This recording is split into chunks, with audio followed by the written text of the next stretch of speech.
Parece inegável que há uma vivência contemporânea das velhas angústias humanas.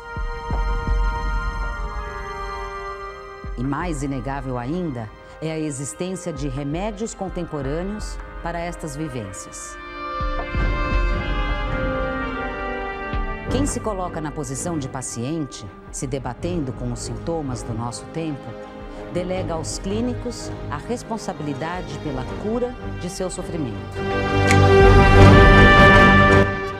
Mas o que podem a psiquiatria, a psicanálise e as psicoterapias com suas pílulas e palavras? Refletir sobre isso é a proposta desta série do Café Filosófico. A potência científica da medicina de hoje cria mais e mais caminhos de cura, de diminuição do sofrimento do corpo. Por outro lado, a tecnologia cada vez mais substitui o olhar, o afeto do médico e deixa assim desamparada a dor emocional do paciente. Tanta tecnologia para salvar vidas humanas parece estar contribuindo também para a desumanização dos tratamentos. Como resolver este paradoxo da medicina? Existe mesmo uma medicina pós-moderna, uma medicina contemporânea? Do meu ponto de vista, sim. Os desenvolvimentos tecnológicos da medicina são cada vez mais rápidos. De um ano para outro, os aparelhos, a tecnologia, os milagres que a medicina faz são diferentes. Não só a tecnologia avança na medicina, muitas outras coisas avançam. Os pacientes avançam. Só para ter uma ideia, a relação entre os médicos e os pacientes tem avançado muito porque os pacientes têm hoje mais conhecimento, mais informação. Então, o poder na relação médico-paciente é um tema bastante caro, né? Bastante falado, estudado pelo Foucault, por exemplo, com a história do biopoder.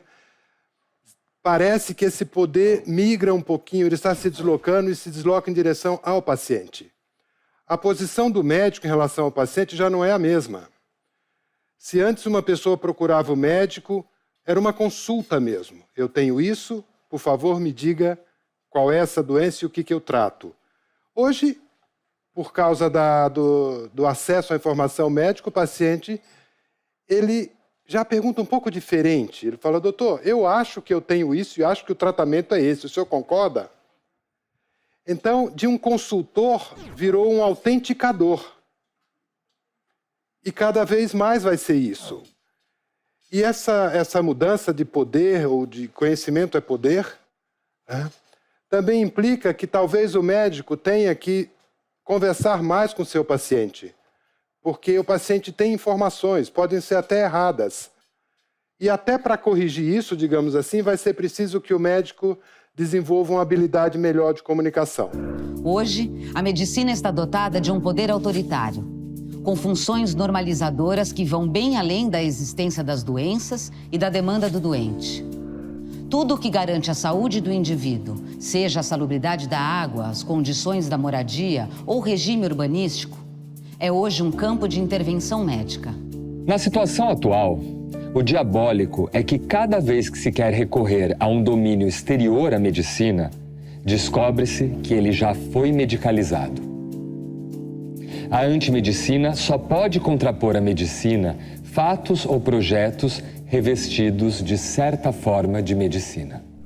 Mas o que eu quero mostrar é que muitas coisas, além dos aparelhos, da tecnologia, têm avançado. Se você foi no hospital recentemente, você deve ter notado algumas coisas. Se você foi no hospital, você deve ter uma hora lá olhado assim e visto aqueles médicos muito jovens. E você falou assim, mas esse menino vai cuidar de mim? Porque são médicos cada vez com, não só um rosto, com a idade jovem mesmo. Nós vivemos no Brasil um processo de juvenização da medicina. Os médicos estão se formando cada vez mais jovens. E além de olhar para os médicos jovens, você deve ter notado, se não notou, isso vai acontecer já já, que esses médicos jovens são cada vez mais médicas. Nós vivemos também uma feminilização da medicina, e forte, muito forte. E que implicação vai ter essa feminilização da medicina?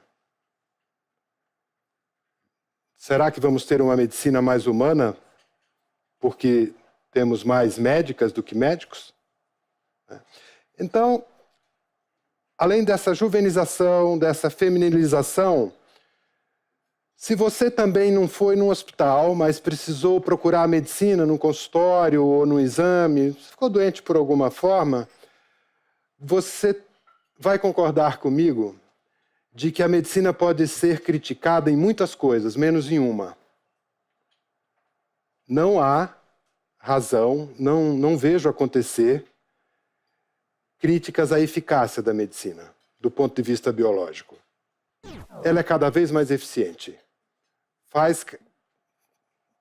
Resolve cada vez mais sintomas biológicos, eu estou falando, doenças biológicas, né? A medicina é muito criticada em 2 outros pontos, mas não na sua eficácia. A falta de acesso, ou seja, embora você tenha uma tecnologia muito eficaz para alguns poucos, muita gente não tem acesso. Do mesmo jeito que uma pessoa tem acesso e pode viver 20 anos porque teve condições de fazer um transplante, tem gente que morre porque não tinha algodão, ou porque não tinha um fio de sutura. Então, o acesso é muito desigual, ou a medicina é muito cara. A outra crítica que costuma ser feita é que nós vivemos uma medicina cada vez mais tecnológica e cada vez menos humanizada. Essa é a grande queixa que a gente escuta das pessoas que têm acesso à medicina, e aí elas falam assim, não, mas esse médico nem olhou para mim, estava olhando para o computador. A própria posição no consultório ficou diferente. Não é mais de frente para o paciente, é em diagonal para o paciente, porque de frente é para a tela do computador. Isso dificulta ainda mais a comunicação. Será que é legítima essa crítica que a gente faz à medicina, que os médicos são frios, desumanos, que são cada vez mais tecnológicos, que não se preocupam com a subjetividade dos pacientes e apenas com o corpo? Então a pergunta que me ocorre é assim, o que queremos dos médicos? Uma coisa é básica, queremos que ele tire a nossa dor. Queremos ser curados, queremos não morrer antes da hora, né? Queremos que eles nos curem. Mas parece que isso não nos basta. Nós queremos mais, queremos que ele seja um amigo, que converse, que olhe para mim, que compreenda que eu tremi na hora que ele falou que eu precisava de uma cirurgia, que se eu quiser falar da minha família, de onde eu vim, que ele me escute, mesmo que isso não tenha valor nenhum para o diagnóstico. Ou seja, além de curados, nós queremos ser cuidados. Ou dito de outro jeito, nós queremos ser amados. Então o que queremos dos médicos? Cura e amor. Não é? Até porque quando adoecemos, temos uma forte tendência a regredir, né? Passamos a querer mamãe, alguns de nós passam a acreditar em Deus ou em qualquer outra religião, na hora que é natural quase, eu diria que é meio instintivo.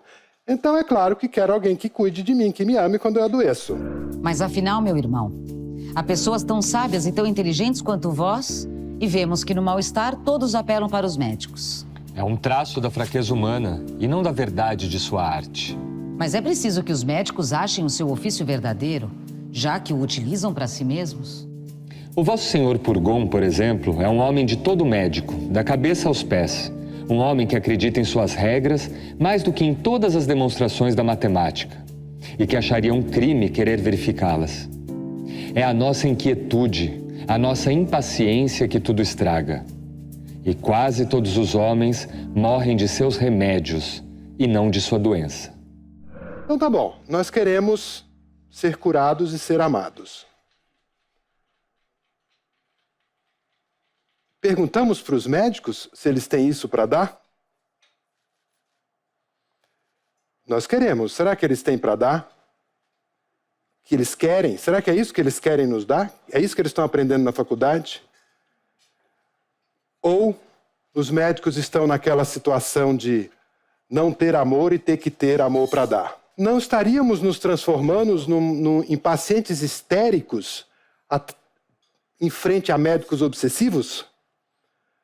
Queremos cada vez mais me ame, me cuide, resolva a minha vida. Não cuide apenas da minha pneumonia, do meu câncer, resolva a minha vida mesmo.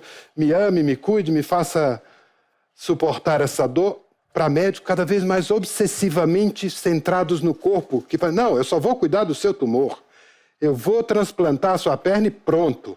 Então, fico pensando se estamos nessa situação de pacientes histéricos diante de médicos obsessivos. No próximo bloco. Estamos pedindo demais dos médicos? Que nos amem enquanto nos curam?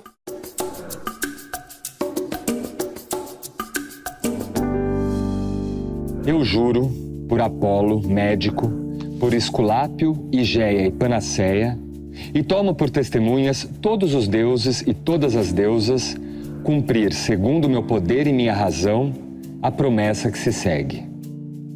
Aplicarei os regimes para o bem do doente, segundo o meu poder e entendimento, nunca para causar dano ou mal a alguém. Em toda casa, entrarei para o bem dos doentes, mantendo-me longe de todo dano voluntário e de toda sedução, sobretudo dos prazeres do amor. Se eu cumprir esse juramento com fidelidade, que me seja dado gozar felizmente da vida e da minha profissão, honrado para sempre entre os homens. Se eu dele me afastar ou infringir, o contrário aconteça. O grego Hipócrates costuma ser visto como o pai da medicina que conhecemos hoje. Mas e antes dele? Quando surgiu a nossa habilidade de cuidar? Quando começou a luta humana para adiar a morte? Quando será que a medicina começou?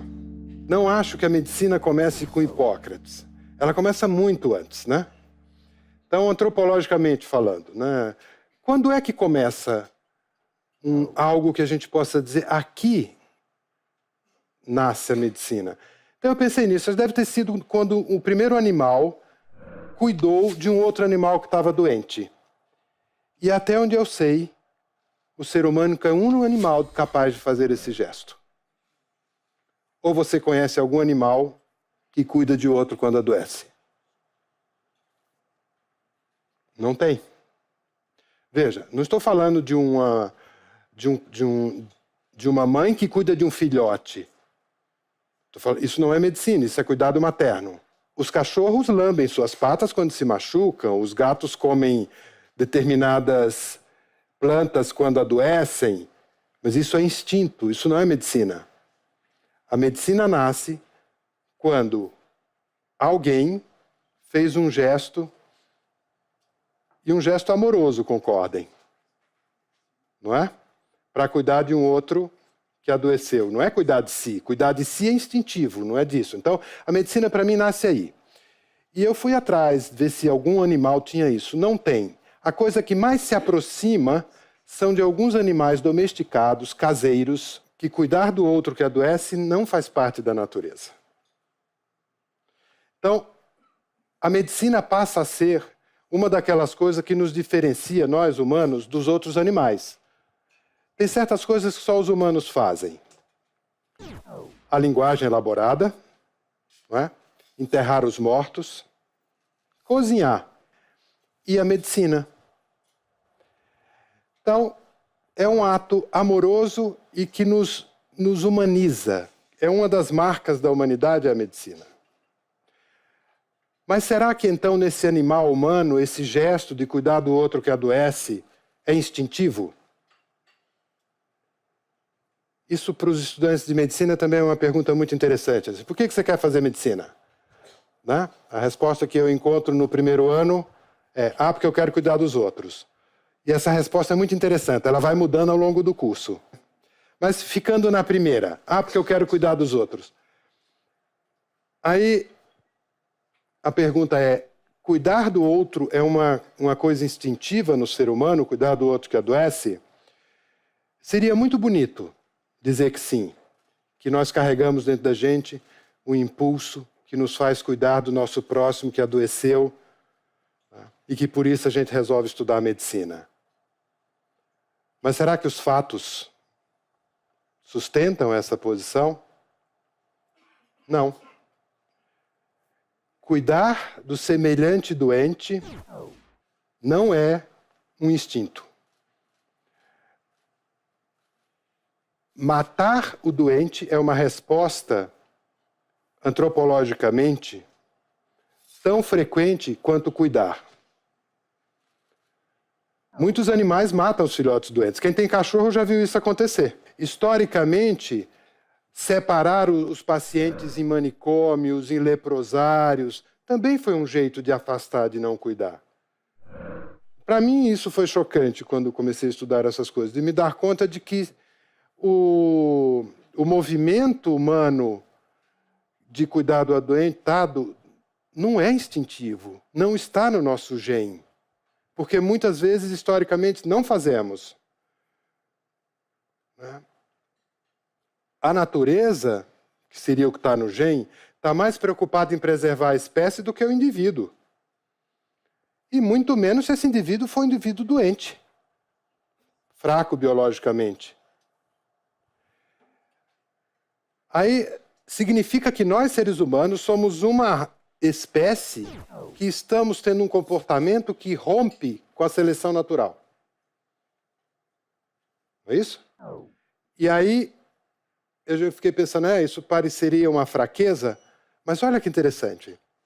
Essa espécie esquisita que somos nós, que rompemos com a seleção natural, que resolvemos preservar os que nascem com deficiências, com doenças, que será que evolutivamente isso seria um defeito? Parece que não, porque a nossa espécie dominou.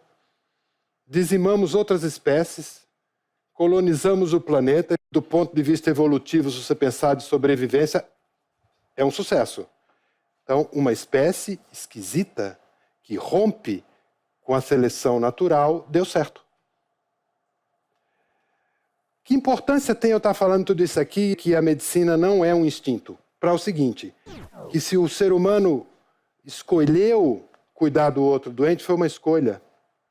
É um gesto ético de escolha, é um gesto, de novo, amoroso.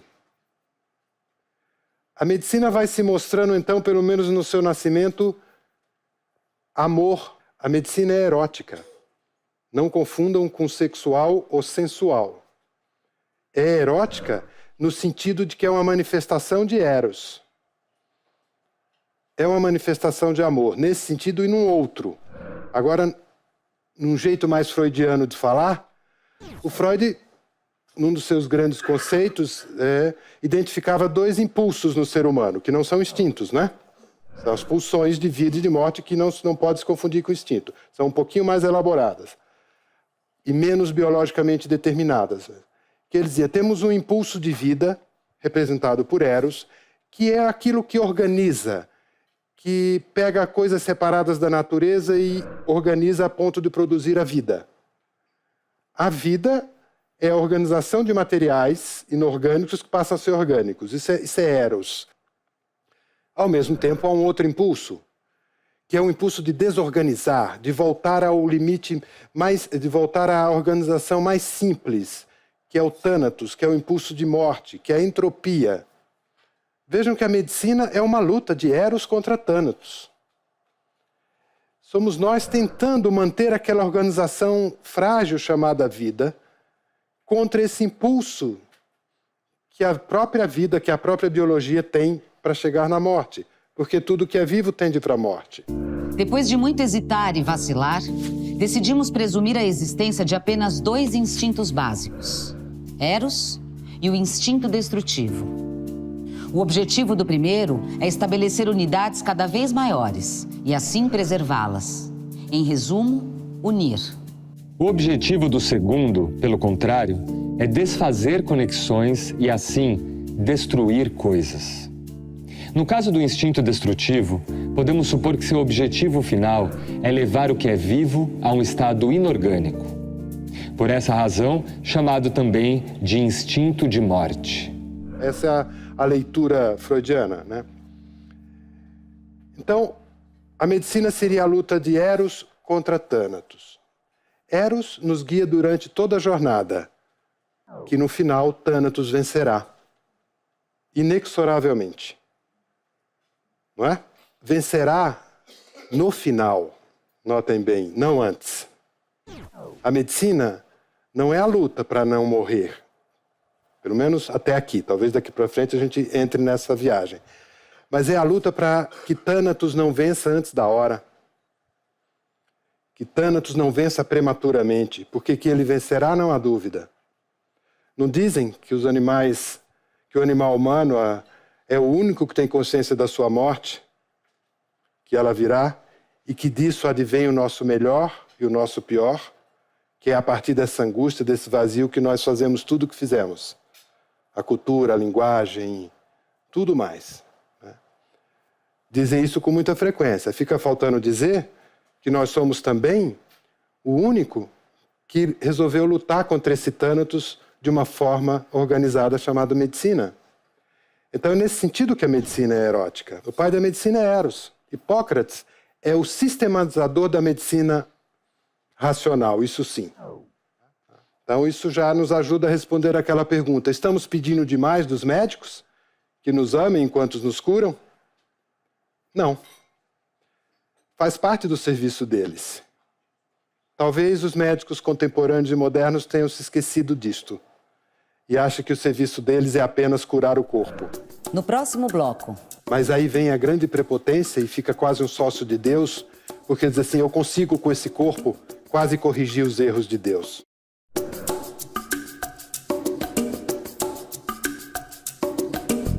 Um médico não alcançou ainda a alta formação intelectual quando conhece e pratica os melhores métodos atuais e sabe fazer essas rápidas deduções das causas pelos efeitos que tornam famosos os diagnosticadores. Ele deve, além disso, ter uma eloquência que se adapte a cada indivíduo e que lhe atinja o coração. Uma flexibilidade diplomática ao mediar entre os que necessitam de alegria para a cura. Apenas assim o curandeiro se transforma em salvador, sem precisar fazer milagres, nem se deixar crucificar.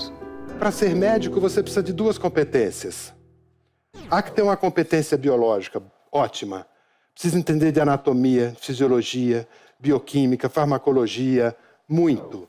Eu, pelo menos, quero que o médico que vai me atender no pronto-socorro seja craque em saber como é que ramifica os brônquios. Ele tem aquilo bem decoradinho. Mas ele precisa ter uma outra competência. Além da competência biológica, ele precisa ter a competência psicológica. Que ele precisa ser hábil em seres humanos, que não são apenas um corpo, né? É um corpo que tem fantasias, um corpo que tem história, que imagina, que fala. Então, para ser médico, tem que ter duas competências, a competência técnica e a competência psicológica. A competência psicológica é saber conversar, saber ouvir. É só isso, não é competência psicanalítica. Não vale pedir que o médico seja psicanalista, nem psicoterapeuta. É pedir demais e é ser ingênuo. Se o médico souber conversar com o seu paciente, souber escutar e falar, está ótimo. Então não confunda a competência psicológica com a habilitação psicanalítica. Basta que ele tenha essa competência de comunicar, de entender que ali não tem só um corpo. Se ele só tiver competência técnica, ele não é médico. Ele é técnico em medicina. E hoje nós temos muitos técnicos em medicina. E existem bons técnicos.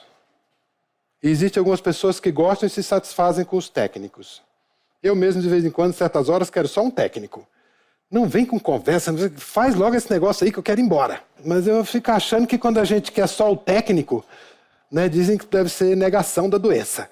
Né, que eu quero ir embora logo do pronto-socorro, que pá, não quero conversa. Agora, em outros momentos, talvez eu queira. São como as duas asas de um pássaro, na minha opinião. Para voar, precisa das duas. Então, o médico tem que ter, pelo menos, a possibilidade de oferecer para o paciente essa escuta e esse amor. Se o paciente não quiser, ok. Mas foi oferecido. Porque também não pode pôr goela abaixo este amor e esta compreensão. Algumas pessoas não gostam. E então, essas duas habilidades, né, constroem um verdadeiro médico. Aliás, não sei se vocês conhecem a origem da palavra clínica. Na Grécia Antiga, tinha dois tipos de médico. O médico que cuidava dos escravos, a Grécia era um império. Então, ia para a Grécia muita gente que não falava grego, que falava armênio, que falava alguma língua africana, que estava lá. E o médico grego não falava aquelas línguas, então existiam aqueles médicos que cuidavam dos estrangeiros e que não conversavam com os pacientes, né? Porque não tinha como, não tinha linguagem comum para conversar. E existia o médico que cuidava dos próprios gregos e que falava grego, então que conversava. Qual é a posição que você tem para conversar com alguém que está doente, deitado? O que é que você faz? Você se inclina. Então, a palavra clínica vem de se inclinare, do inclinar-se para alguém que sofre e que você vai, para conversar, você precisa se inclinar. A palavra clínica vem daí, de conversa. E um olhar psicanalítico, né? Quando olha a cena médica hoje, a sensação e o relato e os textos é que um olhar psicanalítico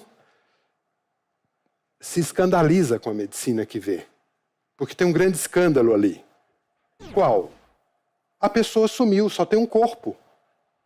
O paciente é só um corpo. Um conjunto de reações fisiológicas, anatômicas, não tem a pessoa. Ali, aquele corpo não conta muito a história.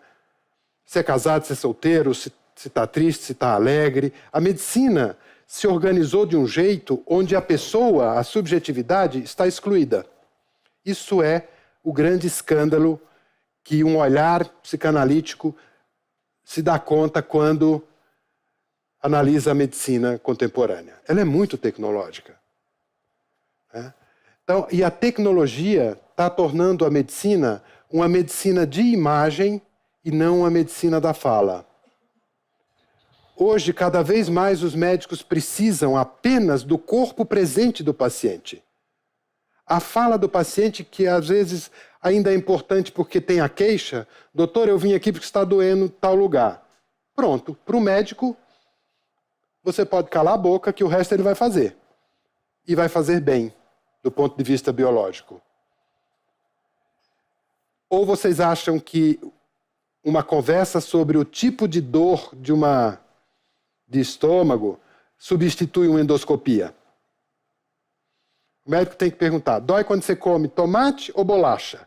Dói quando você toma água com gás ou sem gás? Dói antes ou depois da comida? Dói uma longa conversa para fazer a distinção entre gastrite e úlcera, que daqui a pouco os médicos vão ter endoscopia no seu próprio consultório, como cardiologista já tem o aparelhinho de eletrocardiograma no consultório, os gastros vão ter já o de endoscopia. Então o problema é que quando a gente denuncia esse escândalo, diz para... Nossa, que medicina é essa? Uma medicina sem subjetividade, sem pessoa, sem... Né? Nós, psicanalistas, dizemos isso e achamos que estamos produzindo um grande impacto na medicina, que estamos fazendo os médicos pensarem. Eu convivo com os dois. Posso lhe dizer que os médicos falam assim,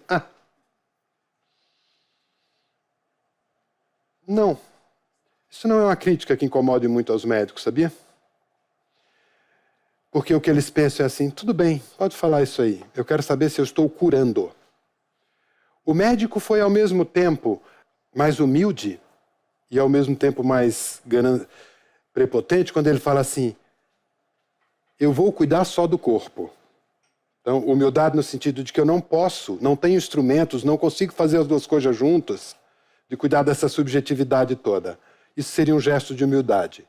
Mas aí vem a grande prepotência e fica quase um sócio de Deus, porque diz assim, eu consigo com esse corpo quase corrigir os erros de Deus. A medicina está chegando perto disso.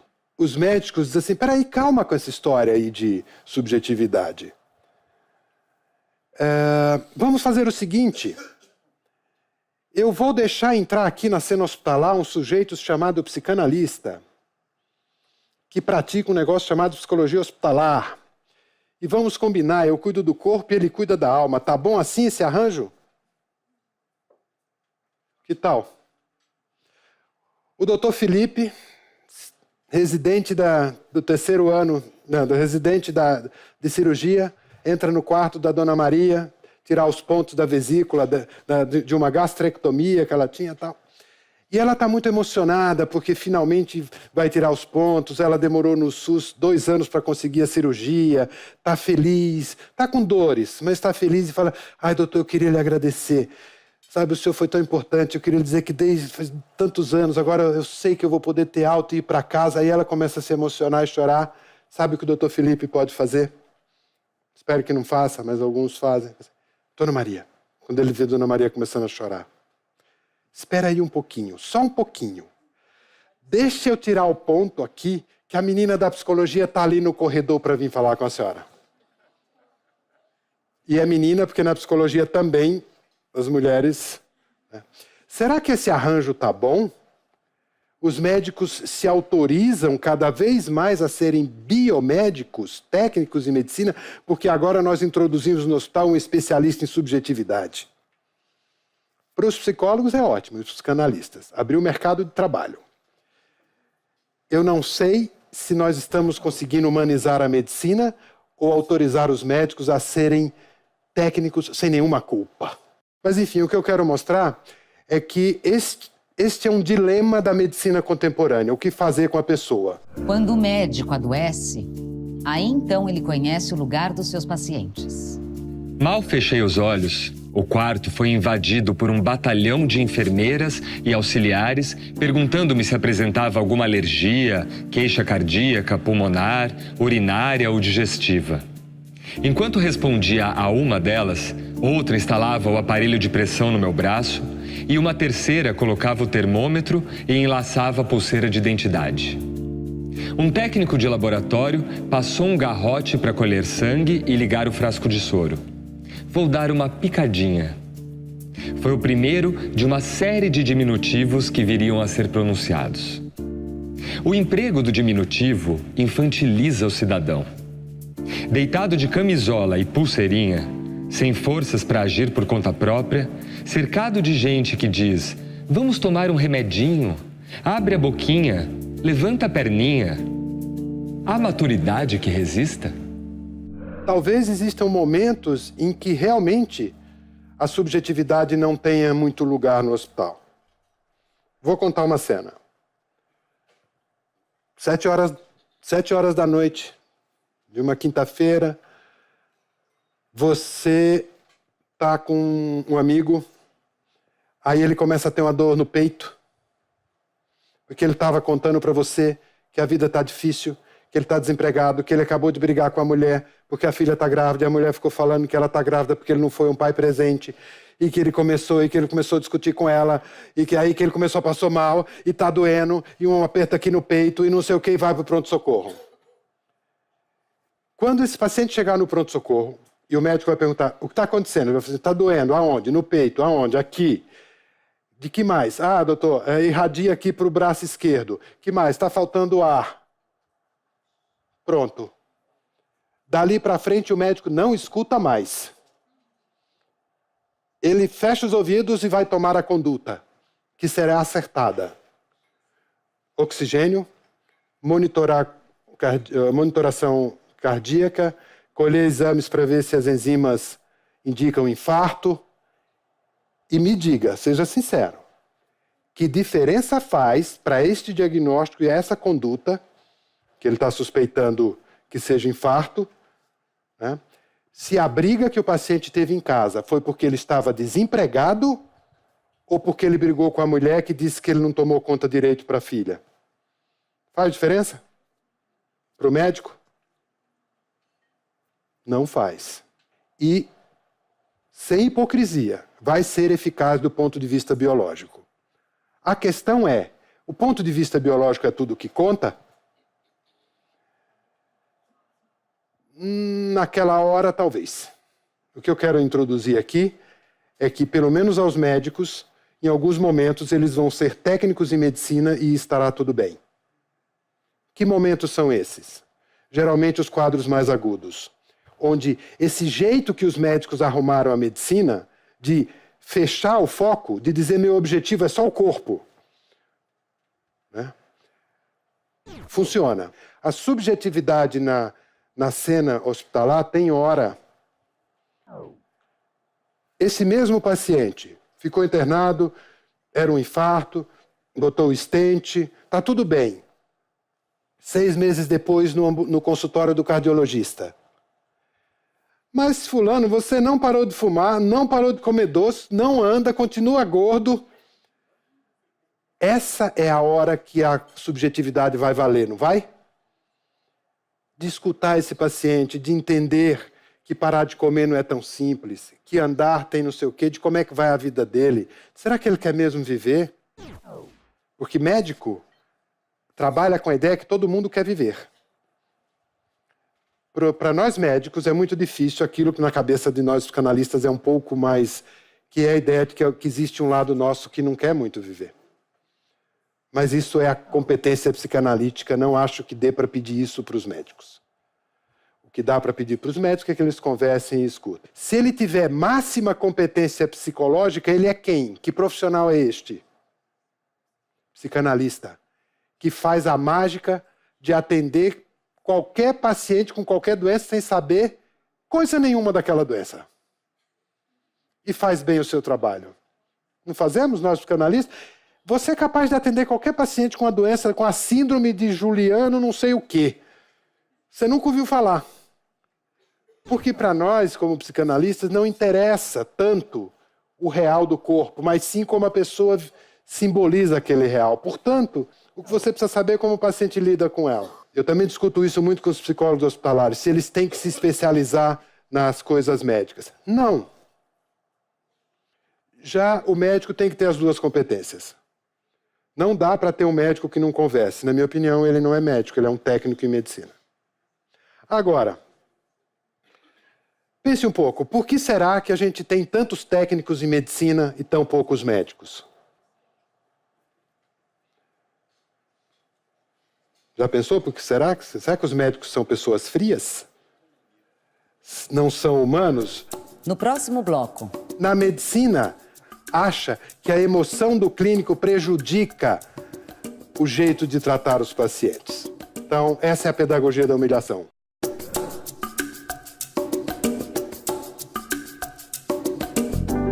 Uma queixa recorrente nos consultórios e hospitais é a da frieza, da desumanização dos médicos. É verdade que os anos de estudo, as horas de plantão, a falta de recurso dos hospitais, tudo isso pode contribuir para esta postura pouco afetiva de um médico. Também é verdade que o poder de curar faz com que alguns se sintam mais próximos de Deus do que de nós humanos. Mas talvez devêssemos nos perguntar: como estão sendo cuidados esses profissionais que deveriam estar preparados para cuidar da gente? Por que a medicina exclui tanto a subjetividade? Porque os médicos não sabem lidar com a subjetividade? Porque os médicos têm medo da sua própria subjetividade? Porque os médicos são criaturas frias que não enxergam a subjetividade do outro? Se fosse assim, o problema era mais fácil de resolver. Porque era só você comover, despertar nos médicos a subjetividade que eles têm, porque são humanos, que resolveria. Mas segundo o que a gente estuda, infelizmente, não é por causa das pessoas que o médico se torna frio. É a estrutura da medicina científica. É o sistema médico, é o sistema, e quando eu falo sistema médico, o sistema cognitivo da medicina racional. É a estrutura do pensamento científico. Vou contar uma história que aconteceu nos Estados Unidos. Uma menina de 19 anos entrou na faculdade. No primeiro ano, ela estava aprendendo a entrevistar os pacientes. E se comoveu com uma senhora idosa. E fez um poema para essa senhora idosa, porque lembrava a avó dela. 19 anos. 7 anos depois, temos uma residente de clínica médica, de plantão na UTI, com o colega dela, residente do pronto-socorro, ligando para ela e falando assim: preciso de uma vaga, tem uma pessoa aqui tendo um infarto, eu preciso de uma vaga na UTI. Aí ela olha assim, tudo lotado, uma senhora de idade, num dos leitos de UTI, há vários dias, com um AVC, quase sem chance de sobrevivência, e ela fala para a colega: e agora, o que nós vamos fazer? Não tem leito? E esse repolho aqui? Esse ser humano tão amoroso, tão dedicado de 19 anos, como é que virou essa coisa fria de 26 que é capaz de chamar de repolho? O que a gente pensa é que não é a natureza dela que é má, que foi o sistema. E que sistema é esse? É um sistema de organização racional que a medicina científica elegeu, no qual a subjetividade se tornou desnecessária para a maioria dos transtornos orgânicos agudos. As doenças crônicas, como diabetes e hipertensão, não, é necessário. Mas essa medicina de urgência, essa medicina aguda, de fato, ela não precisa da subjetividade. Eu acho que nós, pessoas ligadas à subjetividade, temos que ter o cuidado de não fazer uma crítica ingênua, ou de ter uma expectativa ingênua, né? E de achar que a medicina é assim porque os médicos são frios. Não.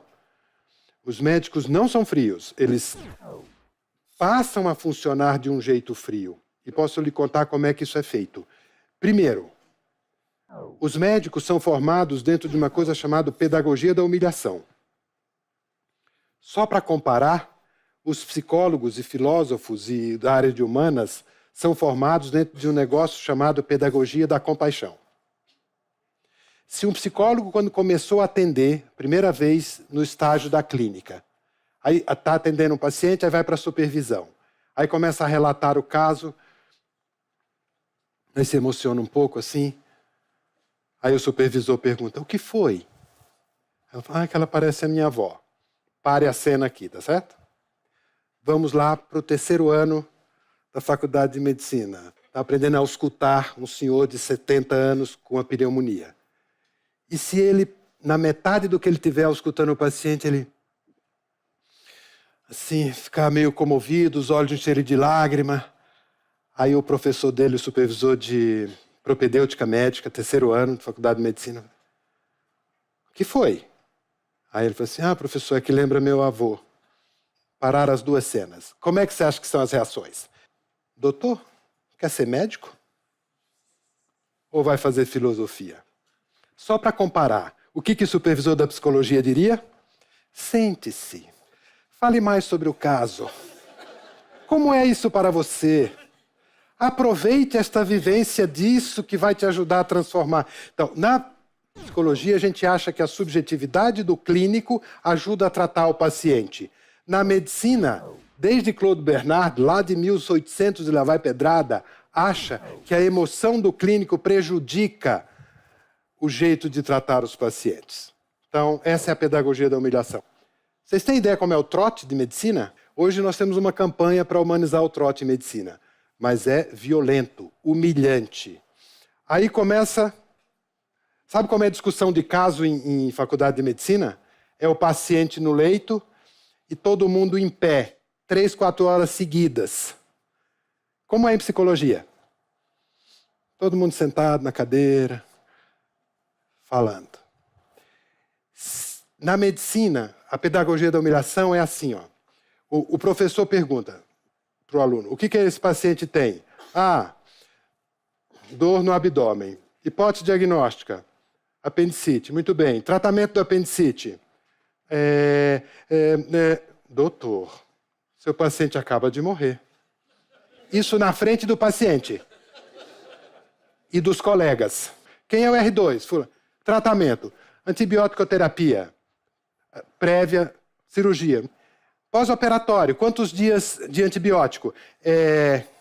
Doutor, seu paciente acabou de morrer. Vocês estão entendendo a lógica? Você leva o estudante até o ponto que ele não sabe. E aí ele passa vergonha e, humilhado, vai fazer o quê quando terminar a aula? Estudar. Nunca mais ele esquece. Então, a pedagogia da humilhação, do ponto de vista de conhecimento biológico, funciona. Só que você pega esse sujeito que passou um cursinho estressante e se sentia super humilhado porque não entrava. Um trote humilhante. Foi tratado durante a faculdade como se não tivesse emoção, tivesse que engolir a sua subjetividade. Né? Anos trabalhando. E aí se forma achando que vai ganhar uma fortuna. E vai para a residência com uma bolsa Aí você pega esse sujeito e fala assim, seja amoroso. Dizer para um psicanalista que foi formado ao longo de anos, ou de um psicólogo, dê amor, é natural, ele recebeu na faculdade. Os médicos que são amorosos com seus pacientes trouxeram esse amor de casa. Raramente foi da faculdade, a gente está tentando. Eu tenho minhas dúvidas de verdade, mas algumas coisas são interessantes nessa tentativa de humanização. Uma pequena história. Certa vez, num hospital, a gente estava discutindo como dar notícias para pacientes com câncer. E era um grupo de psicólogos, filósofos, tem filósofos em hospitais, não sei se vocês sabem, né? Para discutir questões de bioética. Discutindo, e tinha lá a equipe de oncologia, e aí o oncologista falou assim, espera um pouquinho. Eu só escuto vocês com essa conversa de que nós oncologistas somos frios, que a gente dá as notícias de um jeito, né? Vocês podem me ensinar como é que dá essa notícia? Porque eu vou contar aqui para vocês o seguinte, eu tenho 30 anos como oncologista. Faz 30 anos que eu me angustio na hora de dizer para uma pessoa que ela tem 2 anos, 6 meses de vida. E aí ele usou uma metáfora que até hoje, para mim, é muito valiosa. Ele falou assim, sabe como é que eu me sinto quando tenho que dizer isso para alguém? Do mesmo jeito que eu me sentia quando eu tinha que terminar um relacionamento amoroso com uma mulher que era muito apaixonada por mim e que eu não queria mais nada com ela. Como dizer para uma pessoa que te ama que você não quer mais? Aí ele falou assim, tem um jeito certo de fazer isso? Aí eu fiquei pensando, assim, não tem um jeito certo. Mas aí quando terminou, eu chamei ele para tomar um café e falei assim, olha, é o seguinte, não tem o jeito certo, mas tem o jeito errado. Tem coisas na vida que não tem o jeito certo, mas claramente tem o jeito errado. Tipo, falar no corredor, falar e ir embora, falar e não escutar o paciente, né? Então esse talvez seja um exemplo do que eu considero essa competência psicológica para um médico. Só isso já basta. Eu tenho dúvidas de que a medicina esteja se tornando mais humana. Eu, pessoalmente, tenho a impressão que está. E eu tenho escutado mais médicos que escutam. Ele disse, não parece bom. Ele disse, parece mal. Aliás, muito mal. Ele disse, eu contei 32 deles em um pulmão antes de parar de contar. Eu disse, fico feliz. Não ia querer saber que tem mais do que isso lá. Ele disse, por acaso você é religioso? Você se ajoelha? Eu disse não, mas pretendo começar hoje mesmo. Ele disse, sinto muito. Ele disse, gostaria de ter outro tipo de notícia para dar. Eu disse, amém. E ele disse algo mais que eu não entendi. E sem saber mais o que fazer e sem querer que ele precisasse repetir aquilo e que eu realmente precisasse digeri-lo, apenas olhei para ele por um minuto e ele olhou de volta. Foi então que me ergui num salto e apertei a mão daquele homem que acabara de me dar algo que ninguém no mundo jamais tinha me dado. Talvez eu tenha até agradecido por força de hábito. Mais reflexões no site e Facebook do Instituto CPFL e no canal do Café Filosófico no YouTube. Vocês acham que o Dr. House é um bom médico? Essa é uma das melhores aulas que eu tenho com os meus alunos discutindo se House é um bom médico ou não.